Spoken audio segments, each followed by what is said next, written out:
네, 김정은 교수님의 책, 남자의 물건이라는 책인데요. 이 책은 좀 인생을 즐겁고 유쾌하게 살아갈 수 있는 여러 가지 통찰력들이 가득 담겨져 있어서 제가 굉장히 재미있게 읽었거든요. 그래서 그 부분들을 여러분들과 나눠보려고 합니다. 남에게 순서를 제때 줄 줄 알아야 된대요. 어떤 이야기냐면 상대가 폼날 때 순서를 줘야 한다는 이야기죠. 어떤 사람을 만나고 오면 온종일 기분이 나쁘다. 자기만 이야기하기 때문이다. 반대로 어떤 일을 만나면 참 상쾌하다. 내가 폼날 때 순서를 주기 때문이다. 유머 감각이 좋아야 하는 이유도 마찬가지다. 유머는 남에게 웃을 순서를 주는 가장 훌륭한 순서 주고받기의 수단이기 때문이다. 그러니까 어떤 사람하고 만나고 왔는데 막 자기 얘기만 하는 사람이 있고 또 어떤 사람은 내 이야기를 굉장히 하게 만들어주는 사람이 있죠. 리더는 훌륭한 사회자가 되는 것을 뜻한다. 상대방을 폼나게 만들어줘야 한다는 이야기다. 그러니까 이런 거의 대표적인 사람이 유재석, 진행자분 중에 유재석 씨죠. 뭐 다른 사람들을, 다른 패널들을 굉장히 존중하고 그 사람들이 굉장히 돋보이게 만들어주는 그런데 최대한의 이제 능력을 발휘하는 분이 아마 이분이 아닌가라는 생각이 드는데 그만큼 다른 사람들을 이제 돋보이게 만들어주고 그 사람들을 이제 폼나게 만들어주는 그런 사람들이 결국은 제일 멋진 사람이죠. 그리고 가슴이 뛰고 자꾸 생각나고 그런 것들이 있으세요? 가슴이 뛰고 자꾸 생각나고 목표가 이뤄지는 그 순간이 기대되는 그 느낌을 우리말로는 설렘이라고 한대요. 행복을 거창하게 생각해선 절대 행복해질 수 없다. 내가 좋아하는 게 분명해야 설레는 삶을 살 수 있다. 방법은 간단하다. 지난 한 주간 동안 일상에서 가장 기분 좋았던 순간을 떠올려 보면 된다. 내가 가슴 설레며 기다렸던 일을 기억해내면 된다. 바로 그 일들이 내가 재미있어 하는 것들이다. 그 설레는 일들을 끊임없이 기획하면서 살면 된다. 일주일 동안 내가 일상에서 가장 기분 좋았던 순간이 어떤 순간이었을까? 그래서 그렇게 가슴 설레면서 보냈던 그 일이 어떤 일일까? 그 일을 내가 재밌어 한다는 거죠. 그래서 그 일들을 끊임없이 계획하면서 살면 그게 바로 설레는 삶, 내가 행복한 삶, 그런 삶이 되는 거죠. 긍정 심리학이라는 게 있대요. 파지티브 사이컬러지인데 인간의 약점을 고치기보다는 각 개인이 가지고 있는 장점을 자꾸 키워나가는 편이 훨씬 효과적이라는 이야기다. 누구에게나 약점이 있는 것처럼 누구에게나 장점이 있다. 이 장점을 끌어올리면 약점은 저절로 개선이 된다는 것이다. 그러니까 사람마다 각기 다른 어떤 장점도 있고 재능도 있죠. 그리고 약점도 당연히 있고. 그런데 약점을 계속 고쳐나가기보다는 장점이나 그런 강점, 재능 이런 것들을 계속해서 키워나가는 편이 훨씬 더 효과적이라는 거. 아이들을 키우면서도 계속 못하는 거 계속 지적하고 그렇게 하면서 하루를 보내는 것보다 잘하는 거를 계속 칭찬해 나가고 잘하는 거를 계속해서 늘려나가는 게 훨씬 아이나 나나 행복한 하루를 보낼 수 있는 그런 부분이죠. 그래서 정말 인생을 살아가면서 중요한 거는 어떤 사람의 장점을 보는 눈을 계속해서 개발하고 싶다. 그리고 내가 겪는 경험하는 일들에 대해서 좀 장점들을 아이들에 대해서도 아이들이 잘하는 것들을 계속 발견하는 그런 눈을 가지고 싶다. 이런 바람들을 가지게 되는 것 같아요. 그러니까 사람들을 봐도 계속 좋은 점만 계속 보고 장점만 계속 보고 그럴 수 있다면 얼마나 좋을까. 그런 생각들을 하게 되는 것 같아요. 그러면 그런 부분들이 나에게도 적용이 되면서 나의 장점 같은 것들을 계속 보게 되고 계속 그런 부분들을 계획해 나가면서 더 그런 부분들을 확장해 나가면서 점점 더 삶이 풍요로워지는 거죠. 그리고 김정은 교수님이 추천하는 방법이 있는데요. 건강을 위해서 좋은 것 같아요. 맨발로 걷는 거. 발바닥으로 느껴지는 흙의 느낌이 그렇게 상쾌할 수가 없었다. 맨발로 걷기. 온천보다 더 좋다. 새벽에 자꾸 깨지 않고 푹 잘 수 있는 것처럼 행복한 일은 세상에 별로 없다. 맨발로 걸어본 적이 정말 오래된 것 같아요. 그리고 정말 행복한 일 중에 하나가 새벽에 깨지 않고 푹 잘 수 있는 거. 맨발로 이렇게 걷게 되면 그것에 도움이 된다라고 나와 있어요. 그래서 산에 가거나 그런 기회가 있으면 꼭 해봐야 되겠다라는 생각이 들었던 부분이 맨발로 걷기. 그리고 삶에 아무런 기쁨이 없을 때는 처절하게 고독해 보는 것도 아주 훌륭한 대처 방법이다. 혼자 떠나는 거다. 저도 굉장히 이 부분이 중요하다라고 생각해요. 저도 개인적으로 아이들이 있고 남편이 있지만 혼자서 한 번씩 어딘가를 갔다 오는 경험을 한 적이 있거든요. 그러면 그 일상에서 내가 느끼지 못했던 남편과 아이들이 주는 그 굉장히 그 존재감, 그런 것들을 느끼게 되죠. 처절하게 고독해 보면 그 내가 가지고 있었던 그 관계의 그 행복을 깨닫게 되는 것 같아요. 평범함이 가지는 그런 일상이 가지는 행복을 느끼게 되는 그런 경험을 하게 되더라고요. 내 마음이 제대로 작동하는가를 판단하는 방법은 의외로 간단하다. 마음의 건강은 하루에 도대체 몇 번이나 기분 좋게 웃는가로 판단한다. 우리는 즐겁고 행복하려고 산다. 행복과 재미의 신체적인 증상은 웃음이다. 미소 그리고 웃는 거 이런 것들이 정말 현명한 사람들이 하는 거다라는 생각이 참 많이 들더라고요. 그러니까 마음의 건강은 내가 하루에 도대체 몇 번이나 기분 좋게 웃는가로 판단할 수 있대요. 그리고 내가 만약에 유쾌하지 않고 뭐 웃을 상황이 아닌데도 그렇게 내 행동을 내가 그렇게 노력을 하고 행동을 하게 되면 그게 또 내 감정에 영향을 미친대요. 그래서 그런 부분들을 미소를 계속해서 내 얼굴에 있게 하는 거, 그거가 정말 현명한 사람들이 인생을 행복하게 사는 사람들의 비결이 아닐까 그런 생각이 들었습니다. 사람이 왜 그렇게 금방 실증을 내는가에 관해서 식센트미하이는 능력과 과제의 상호작용으로 설명한다. 능력과 과제. 과제가 내 능력보다 어려우면 사람들은 불안해하고 걱정에 빠진다. 반대로 과제가 내 능력보다 못하면 지루함과 권태를 느끼고 무관심에 빠진다. 그러니까 내 능력과 과제는 지속적으로 서로 발전해야 끊임없이 몰입할 수 있는 즐거움이 있는 것이다. 이 발전의 동력은 약간씩 어긋나는 능력과 과제의 관계다. 내 능력보다 과제가 약간 더 높은 것이 바람직한 것이다. 견딜 만한 불안이다. 이 경우 각성 상태가 유지되고 내 능력을 향상시키기 위해서 더욱 몰두하게 된다. 자신의 능력이 과제보다 약간 높아서 여유로움, 한가함을 즐기는 것도 몰입하는 만큼이나 중요하다. 그러나 이 한가함이 지속되면 권태에 빠진다. 지루함과 권태를 극복하기 위해서 내가 이제 실증을 내지 않기 위해서는 계속해서 과제를 발전시켜 나가야 되겠죠. 그러면서 내 능력도 점점 이제 더 나아지게 되는 거죠. 그러면서 내 과제가 좀 더 또 업그레이드 되고 그러면 내 능력이 업그레이드 되고 이런 그 관계를 본인이 설정할 수 있다면 정말 좋겠다라는 생각이 들었어요.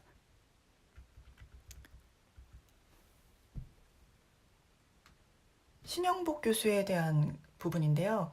신영복의 1차 여행은 머리에서 가슴이었다. 대상화, 타자화, 분석에서 이해, 공감으로의 변화다.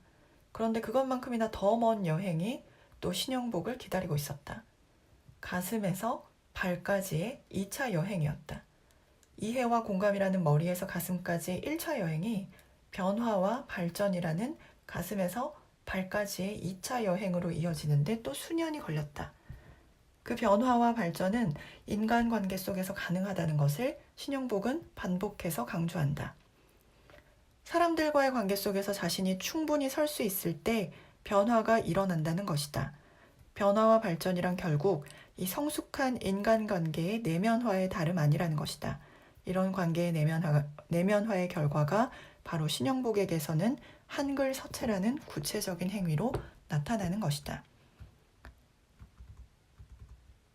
그 엽서체라고 신영복 교수님이 감옥에서 쓴 그 글씨체를 놓고 지금 하는 이야기거든요. 그러니까 1차 여행은 우리가 다른 것들을 타자화시키고 대상화시키고 분석하는 것에서, 그러니까 이거는 이제 내가 분석의 대상이고 타자화의 대상이었는데, 그게 이제 머리에서 가슴으로 내려오면 그게 공감, 이해가 되는 거죠. 그런데 이제 발로 간다는 거는, 가슴에서 발까지 간다는 거는 그게 실제적인 삶에서 이제 응용이 되는 부분이잖아요.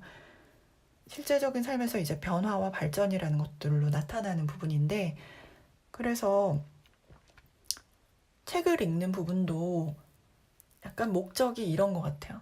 책을 읽으면서 내가 그런 지식들을 머리에서 가슴으로 끌어내리면 그런 부분들을 이해하게 되고 공감하게 되고 좀 더 다른 사람들을 이해할 수 있게 되죠. 그러면서 발로 내려온다는 거는 내가 그걸 실제 삶에서 살아낸다는 거, 일상에서.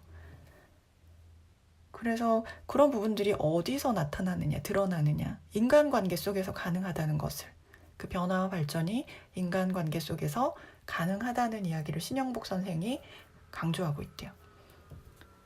그래서 신영복 교수님의 글은 정말 깊이가 있고 읽게 되면 영혼이 맑아지는 느낌이 들잖아요. 그래서 이 분에 관한 글이 이렇게 우리의 머리에서 가슴에 이르기까지, 그리고 발로 이르기까지 이렇게 삶을 살아가는데 실제적으로 도움을 주는 그런 지식들을 주고 있는 그런 부분들을 이야기하고 있는데, 저도 깊이 공감하는 부분이라서 같이 나눠보고 싶었습니다. 그리고 제 채널도, 이 채널도 마찬가지로 우리가 어떤 지식과 정보를 얻기 위함도 있지만 그런 부분들이 실제 삶에서 좀 유익을 많이 드러내는 그런 부분이었으면 좋겠다라는 소망이 많이 있어요. 그러니까 만나는 사람들이나 가족들에게 좀 긍정적으로 드러나는, 내 삶에서 좀 이런 부분들이 긍정적으로 활용되는 그런 지식들이 좀 많은 채널이 됐으면 좋겠다. 그런 소망들이 다시 한번 생각나는 그런 부분이었습니다. 추체험이라고 과거에 자신이 겪었던 일을 하나하나 반추해서 되돌리는 방법이 있대요. 과거에 만났던 사람들을 한 사람 한 사람 기억해서 다시 불러내서 그 사람이 내게 어떤 존재였는지, 나는 그 사람에게 어떤 사람이었는지 하나하나 짚어보는 방식이 바로 추체험이라고 합니다.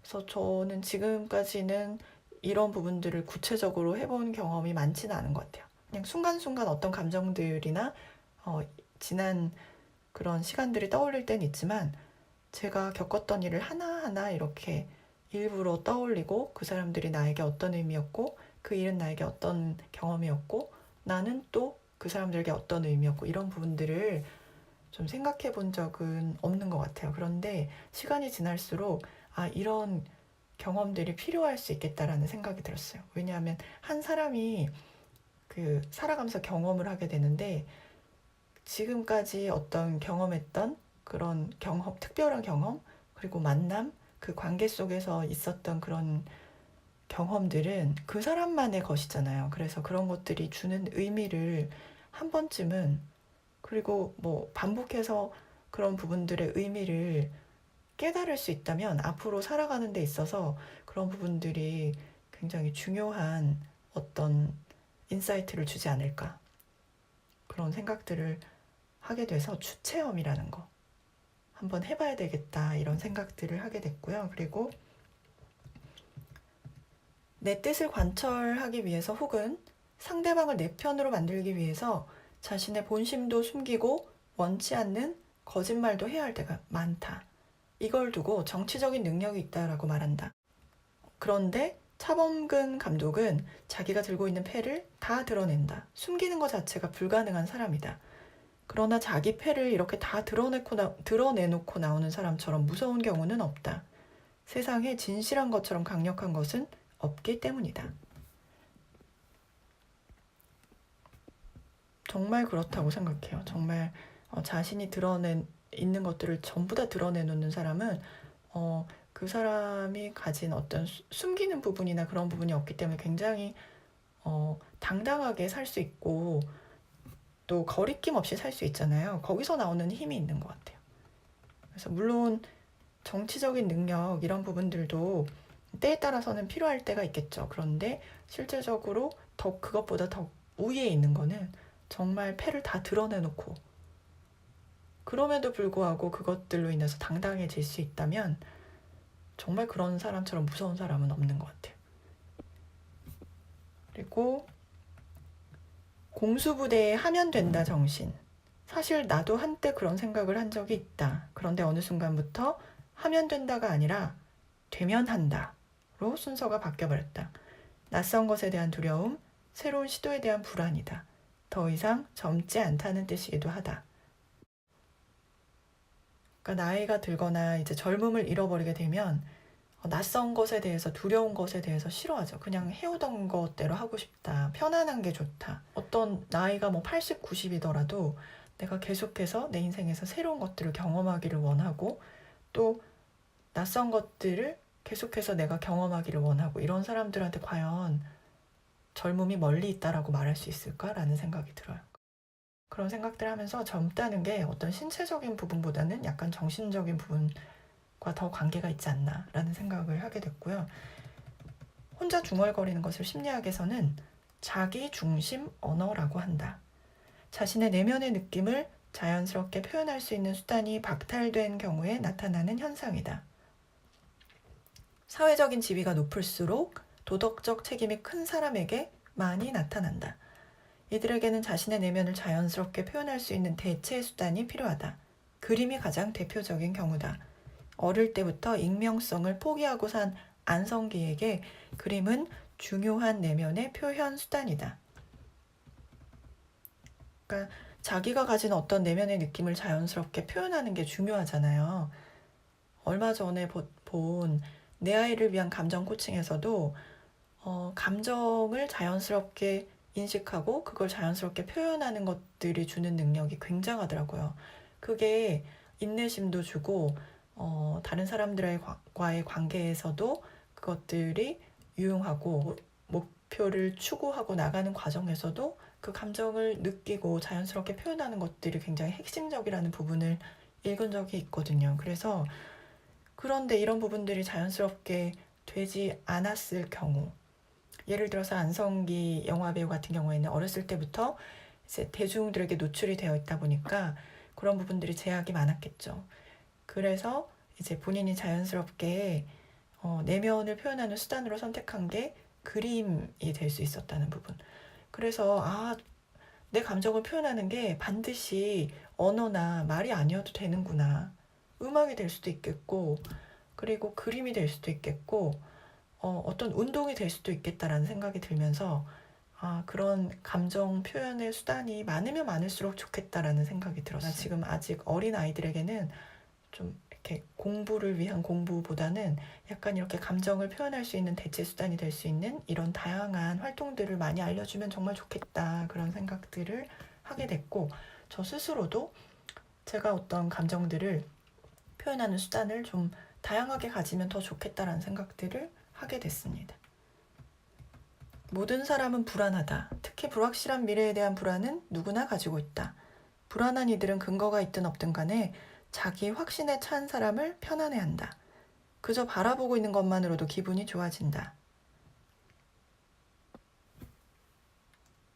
그래서 연예인들은 이제 낙천적인 사람이 대부분이고 비관주의자는 절대 장수하는 연예인이 될 수가 없대요.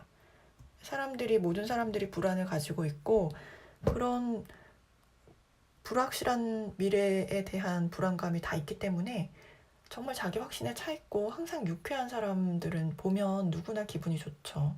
그래서 그런 사람들은 누구나 보는 것만 해도 기분이 좋아지죠. 그래서 그런 이제 낙천적이고 유쾌한 사람들이 갖고 있는 힘, 다른 사람들에게 주는 그런 위안, 그런 부분들이 있다는 거를 깨닫게 됐고 근거가 있든 없든 자기 자신이 자기를 확신하는 거, 자기 자신을 믿는 사람 정말 멋지죠. 그리고 낙천적인 사람, 어떤 상황이 와도 낙천적인 사람은 쉽게 극복하고 쉽게 그 어려움을 딛고 일어서는 것 같더라고요. 그래서 낙천적인 사람이 될 수 있다면 참 좋겠다 그런 생각을 하게 됐고, 남자의 물건이라는 책은 저는 정말 많이 발췌했죠. 저한테는 정말 재미도 있고 또 여러 가지 생각도 하게 하고 또 제 그 미래라든지 앞날에 대해서도 꿈을 꾸게 하는 그런 책이어서 많은 분들에게도 그런 힘이 전해졌으면, 그런 많은 분들에게도 그런 긍정적인 에너지들이 전달이 됐으면 하는 바람입니다. 네, 오늘도 감사드립니다.